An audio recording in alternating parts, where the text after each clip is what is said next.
So you've got case studies or a portfolio of work on your website, but are enough people seeing it? In this episode, we are talking about content repurposing. You'll learn the benefits of repurposing your content. You'll hear an example of how it's done and learn how to find new ideas for your content. And stick around to the end to learn one thing that you can do today to get started.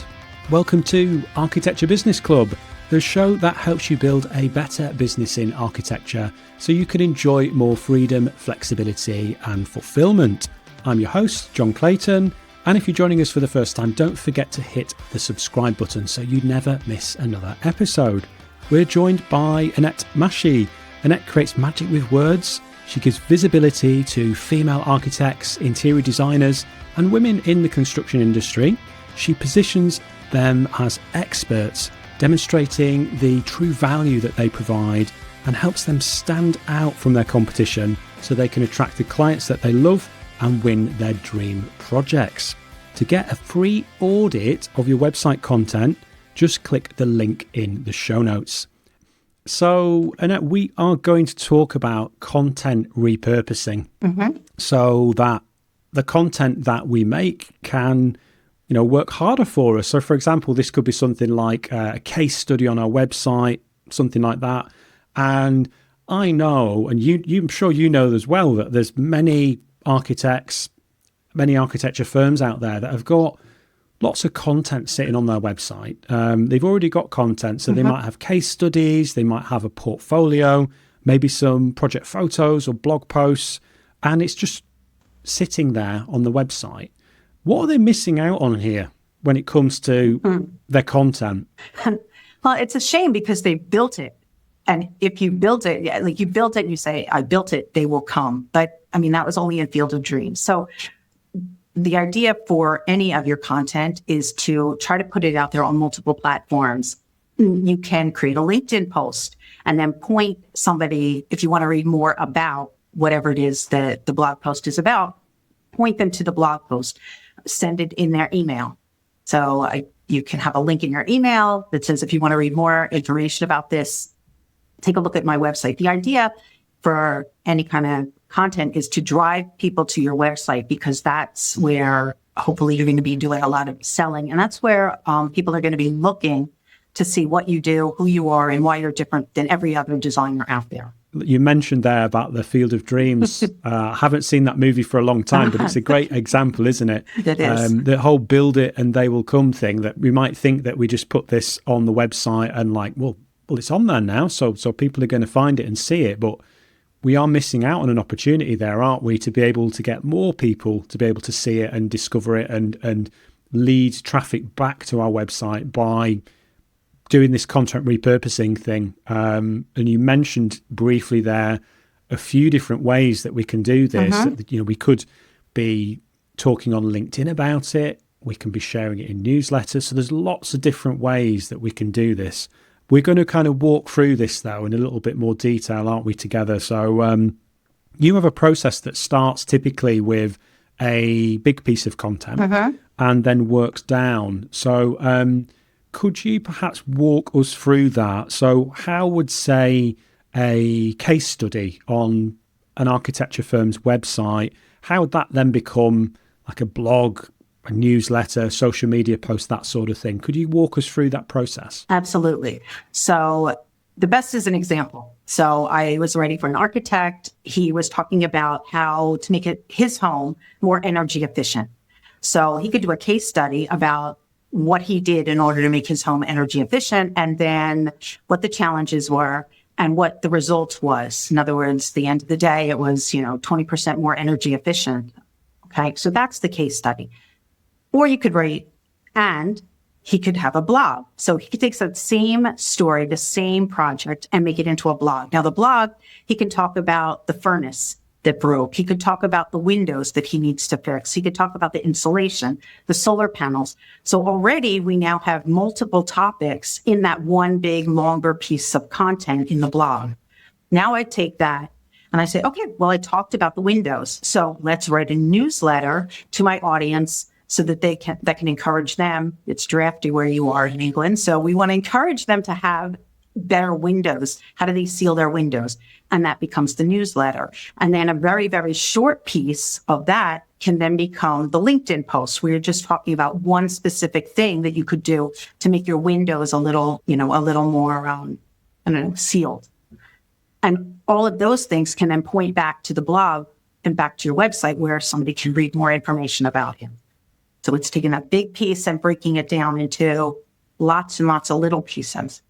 I love this. It's like the big original piece is like the kind of the main course, and then there's like all these other appetizers that we kind of pulling from that, and it's all coming from that original piece of content. So we're not having to start afresh from sort of ground zero again. We're using what we've already got and repurposing it into other pieces of content that are suited for those places where we're distributing it. Yeah, you don't need to reinvent the wheel. I know, designers, we like to do things new, but really we don't. You have so much, you put so much time and effort into building those pieces of content, into building a content library, you might as well reuse it every which way you can.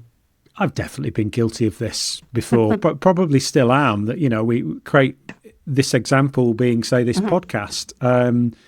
One single podcast episode can be, you can repurpose the heck out of it. You can have video clips, blog posts, all sorts of different stuff it can be broken down into. There's a lot of mileage there. If you create something long form, like you've got a long blog on the website, long case study, or in the case of a video or podcast, being able to take that transcript, there's just so much that can be done with it. Right. And even if they're not hosting their own podcast, if they appear on some of these podcasts, use that transcript and break that down into the content that exists, into the different stories that you have.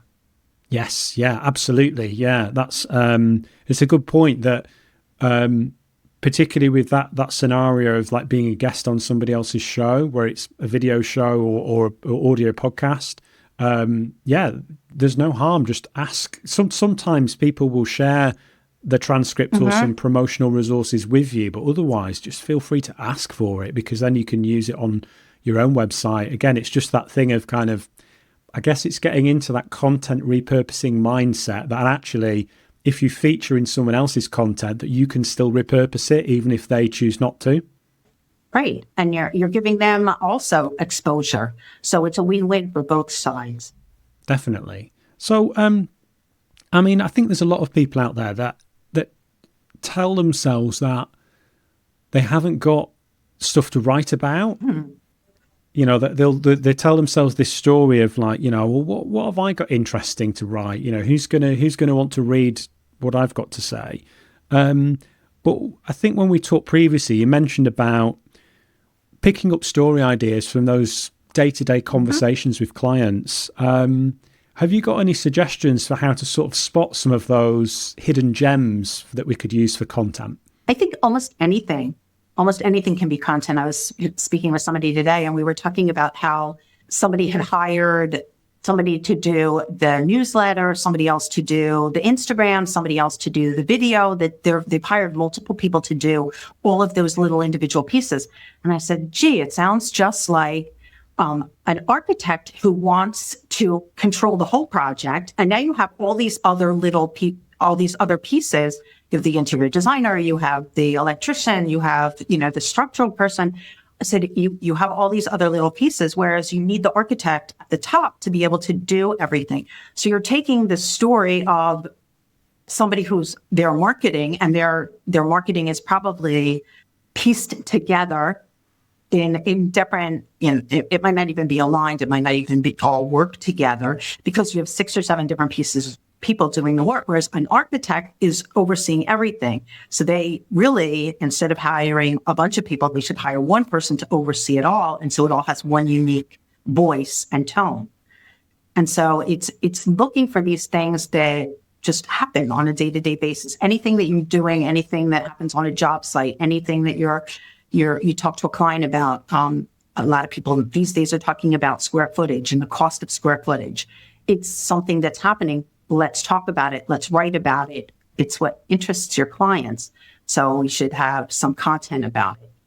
There is probably like tons of opportunities for content ideas. And I think that thing that sometimes, particularly like with the day-to-day stuff that we do, or if you're an architect, the stuff that you do day-to-day in your work, that because it's normalized for you, because you know your profession very well, you've been doing it maybe for years, there'll be aspects of it that you just think, well, who would be interested in this? But for somebody that's not familiar with it, it can be absolutely fascinating, kind of like pulling back the curtain and sharing some of the behind the scenes of projects that people really love this stuff. They're really, really interested in understanding how things work. So, I think like behind the scenes content would be one particular thread that would be great. And I think like you mentioned there about the conversations with clients. I mean, clients typically, they can ask a lot of questions. Then you can end up sometimes like answering those same questions time and time again. I think, well, isn't that a great idea for a piece of content that it's like, oh, absolutely. I've got a blog post that answers that really thoroughly. Here's the link to the blog post. Go and read that and then let me know if you've got any other questions afterwards. So I think that's another benefit of having this content kind of working for you and repurposing these things that you've got, that it can help you throughout the whole customer journey, kind of right from as part of your initial sales process, those early sales conversations when someone's thinking about working with you, right through to when you are working through all of the work stages of a typical construction project with your clients. And, any time there's something that warrants any explanation, clarity, any questions that come up commonly, every single time you identify something like that, that is an opportunity for another piece of content that can then do that work for you the next time round. Right. And then you add it as your LinkedIn. I was having a conversation with a client the other day, and this is what I said, or this was my advice. So this is how I guided that person. This is how I guided my client. And then you can, leave a hint if you want to read more. It's in my blog post. So you created the blog, and now you've given the little tidbit on the LinkedIn article, the LinkedIn post that will drive them to the blog. Yeah, I love that suggestion, and that the way that you suggested wording it, where it's like, hey, I was talking to a client the other day, because the other great thing about doing that is it's reinforcing to people that I work with clients, like people have hired me. So it's like a subtle way of providing a bit of social proof that exactly, I know what I'm talking about, and people are already hiring me to do this. And this is an example of how I helped somebody the other day. So that's a really good idea to do it in that way. I love that. Yeah. One of the things that a lot more people are talking about, obviously the rise of AI, we can't kind of get away from it these days. There seems to be a new AI tool coming out almost daily, the rate of knots that it's happening. And so with those tools everywhere, there might be a lot of architects out there that are thinking, well, okay, so I've been on this interview. I can just chuck this transcript from that interview that I did and bung it in ChatGPT, and that's going to spit out the other end some content. Great, it's done. Like my work here is done. What is the difference, though, between that approach of just kind of throwing your transcript into ChatGPT and sort of hoping for the best versus the other approach, maybe a smarter approach to how you repurpose your content? I think that throwing your transcript, first, I'm wondering where they're getting the transcript. That's number one. Yeah. Even if they have a transcript, let's say you had a client call and you take the client call, and which is great. I mean, this is a perfect way to repurpose. You have a client call and you record the transcript. Now you take that client transcript and you put it into ChatGPT, and you will get something. It's just, then you have to go and you have to massage it and you have to rework it. And you have to think, like, maybe you'll ask ChatGPT, what questions did the client ask? And so now you can get a list of questions that the client asked and say, okay, so what were the answers that I gave them? And then you want to read through it and make sure that it's coherent, make sure it's your voice, make sure it's your tone. Sometimes ChatGPT is giving you words that you would absolutely never say. So you can take the information and use these tools because they're tools the same way as we have spell checker and the same way as we have a calculator. We don't divide anything anymore. We use a calculator. And ChatGPT is great to be able to, as a starting point, and then work back and forth and make the changes, make the tweaks, make sure it sounds like you. Otherwise, you get text that's like, we design beautiful spaces. Well, so does everybody else. So, it could end up sounding a bit vanilla if it doesn't have that personalization afterwards. But you're right, though, in that it is a great time saver. It's a great way to get started with the content, but it's not necessarily like perfectly polished and finished and ready to go just when it comes out the other end of that prompt. I've found that it is a great time saver and it's really useful. But even with a pretty good prompt, I think that if you just put a transcript from an interview in there and just say, write me 6 LinkedIn posts based on this transcript, it's not going to be great. You can add more to that prompt, or you can give it examples of your own writing for it to sound a bit more like you, and it can do a better job. But it's kind of like still needs, a bit of finessing at the end. And as you say, to make it sound like you, I think if it comes out with words and write words that I wouldn't use in conversation, I like to have my writing sound like me, so that when somebody talks to me in real life or on a video call, that if they'd read my LinkedIn post, that they sound like me. They're using similar words, the same words, kind of a similar tone. And that unfortunately can get lost a little bit if you're over relying on the AI tools. But yeah, I think that's the approach, isn't it? Use these tools to save time, and then just do that finessing and personalization so that it still sounds like you before you hit publish.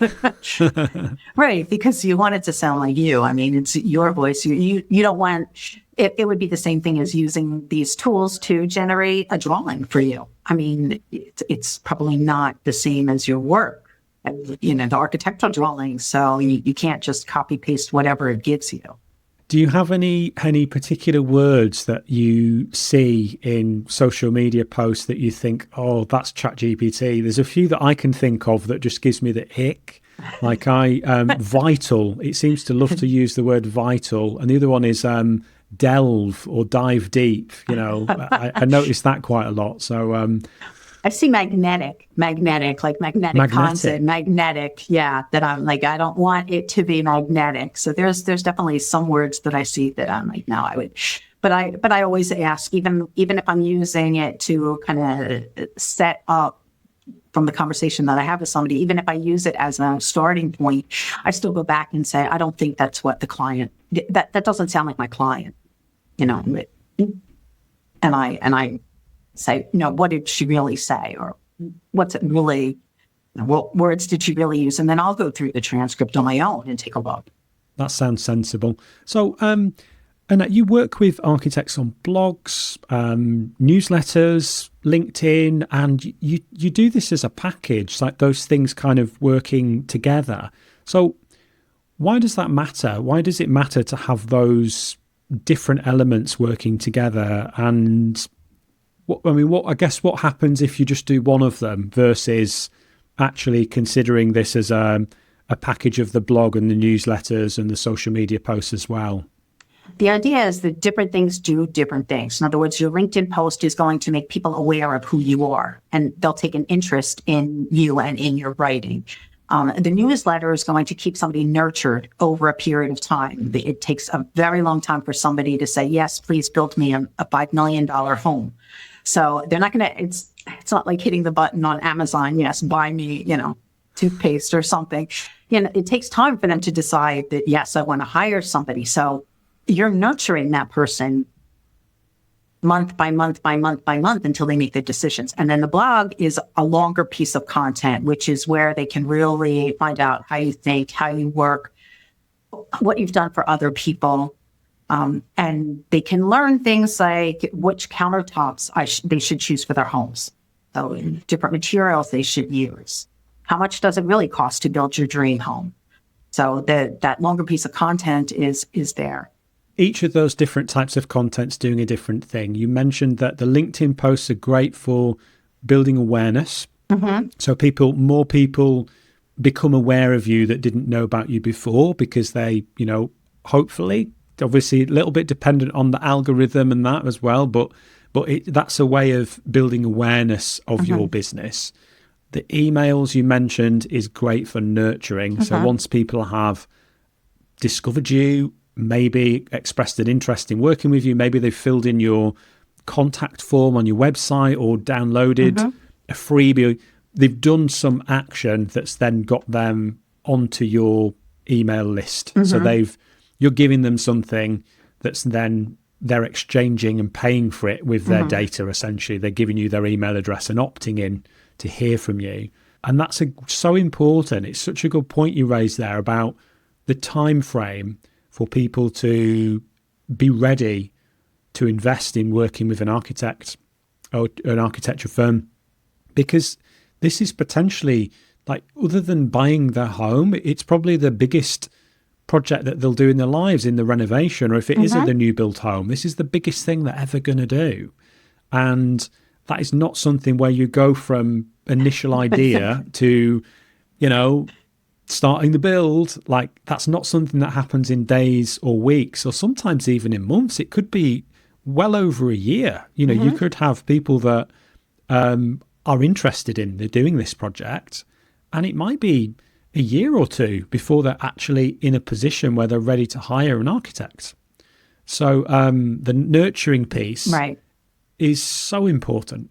Would you like to hear the statistics? You want the statistics? I would. Yes, please.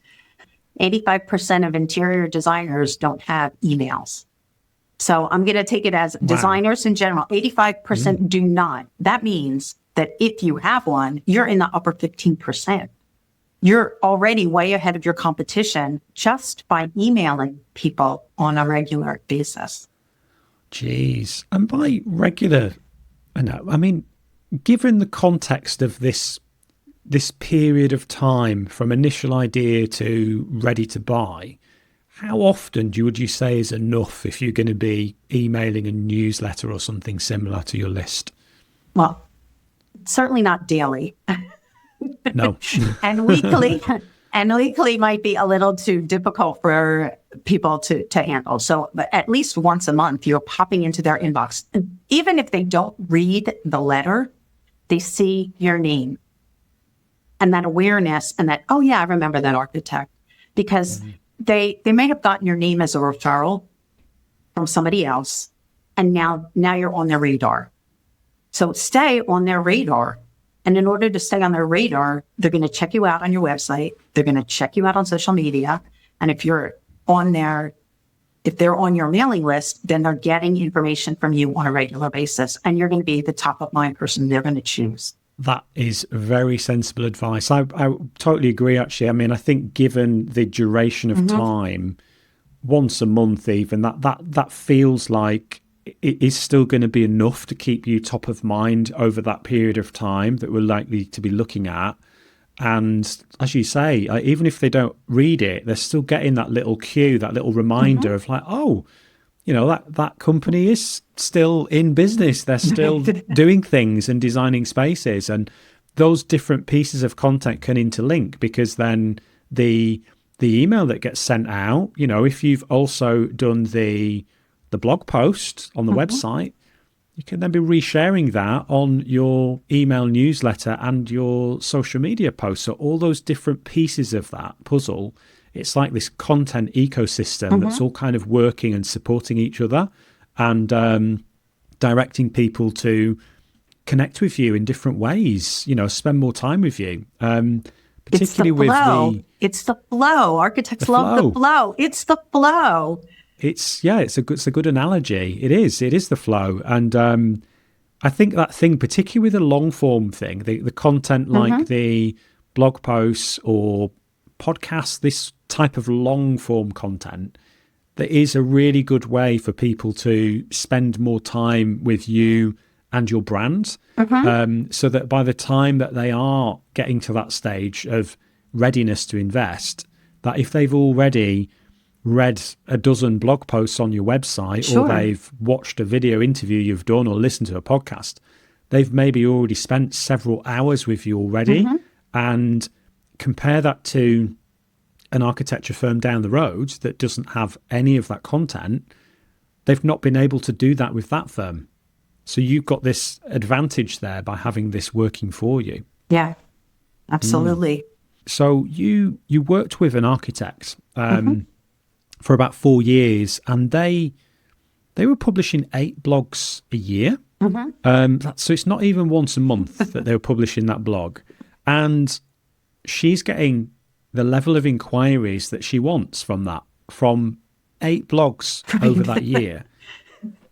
What does this tell us, Annette, about how this can work for people? So it's a content library. We built a content library, and she's talking about many different things.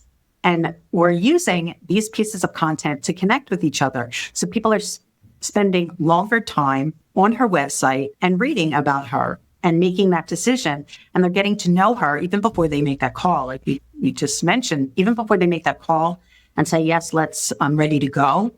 They've discovered how she thinks, that she has expertise, that she's worked on other people's projects, what she's done for other people. So it's given the clients ideas on what the architect can do for them.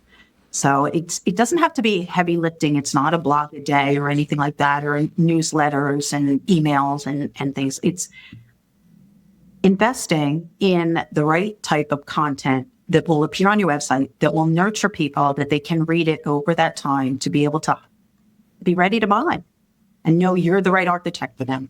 It's a great approach, because particularly with like the blog posts on the website, like this is, if it's a good blog post that provides value and helps people. So it could be providing advice, it could be providing inspiration, could be sharing a story from working with one of your clients.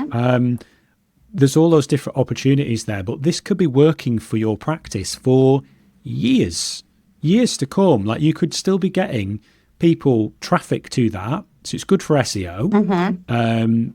You could also still be resharing it on your social media and in your newsletters in the future.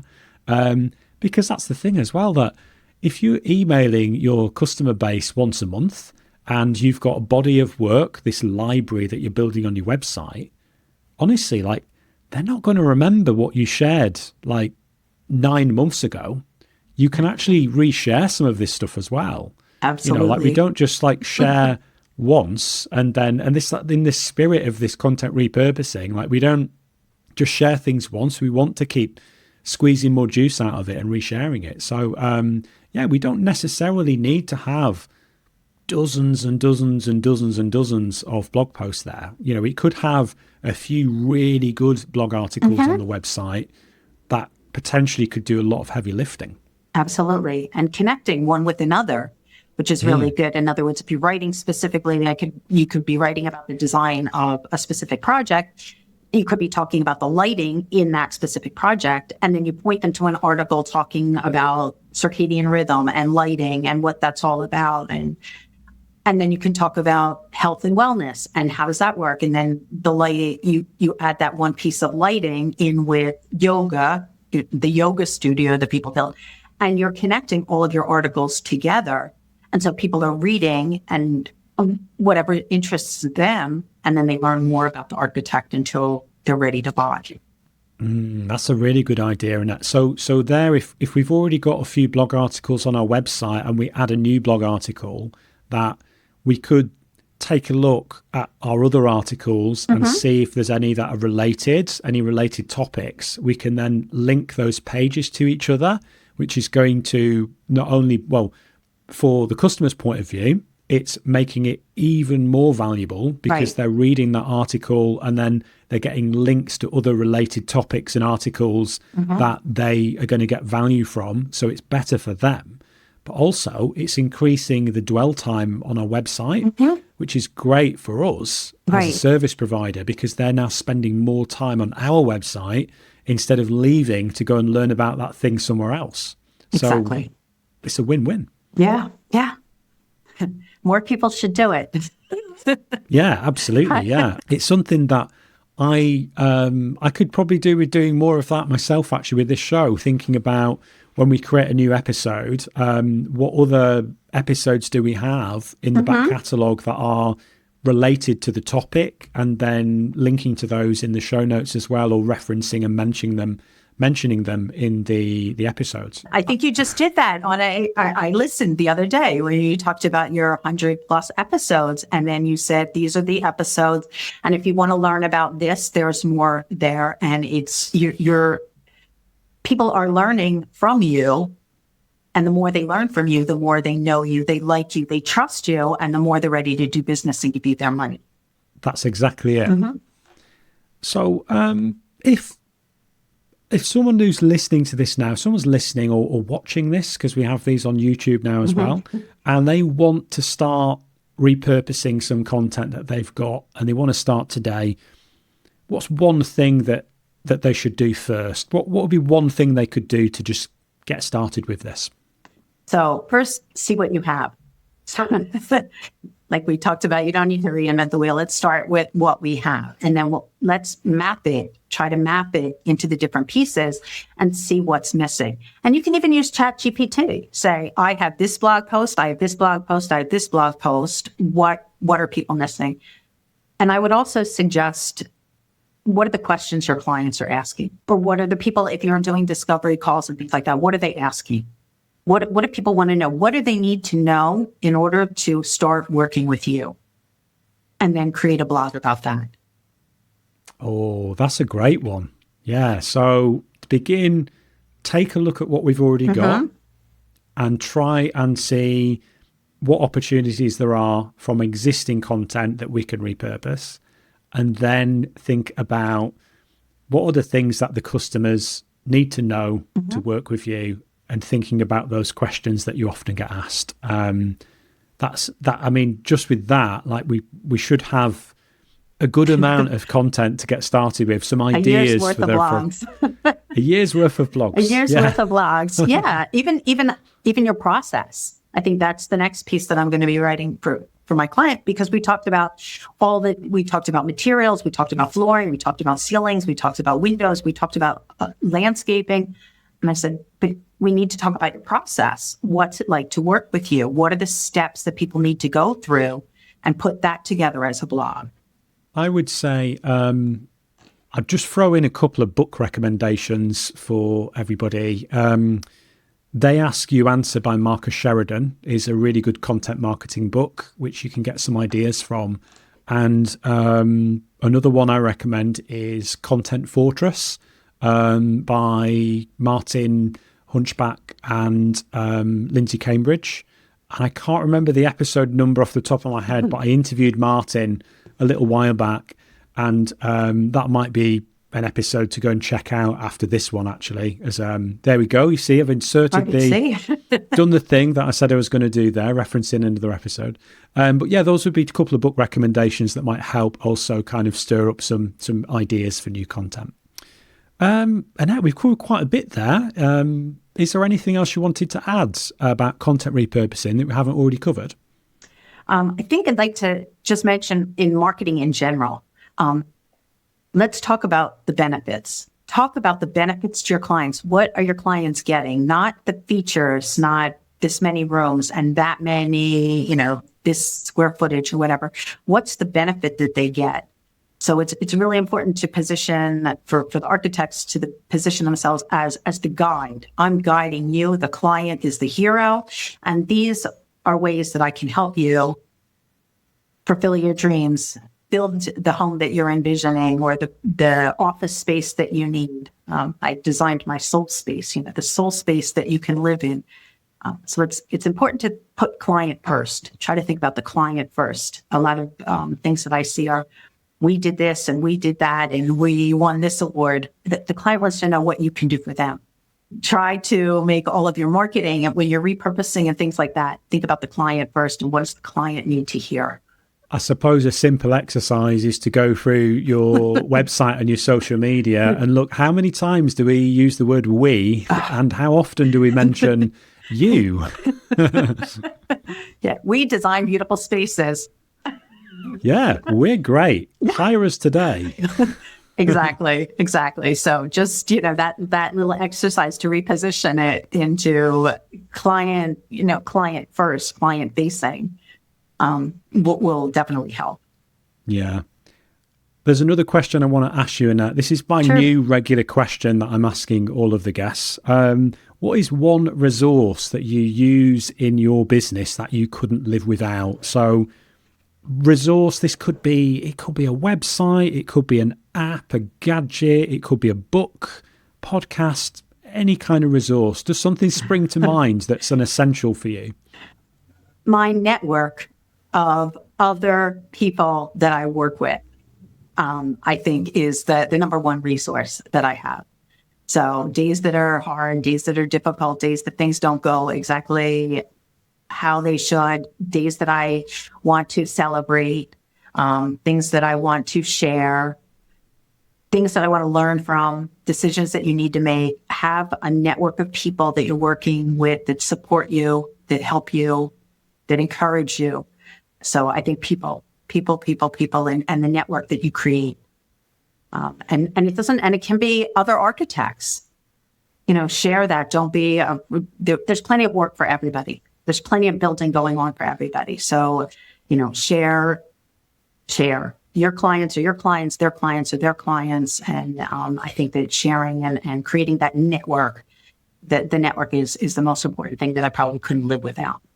Yeah, I don't know who said it, but that's that phrase, isn't there? Your network is your net worth. Ah, nice. Mm-hmm. Yeah, it's so true though, and there's a lot of value from collaboration, and particularly with other people in your industry. That I think sometimes we struggle with it because particularly when it's like, oh, they're competitors. I'm not sure I should hang out with them or talk to them, but if you can change your mindset around that and have more of an abundance mindset that there is enough for everybody, there's so many benefits to getting to know other people that do the same sorts of thing as you. You can really learn a lot from other people in your space.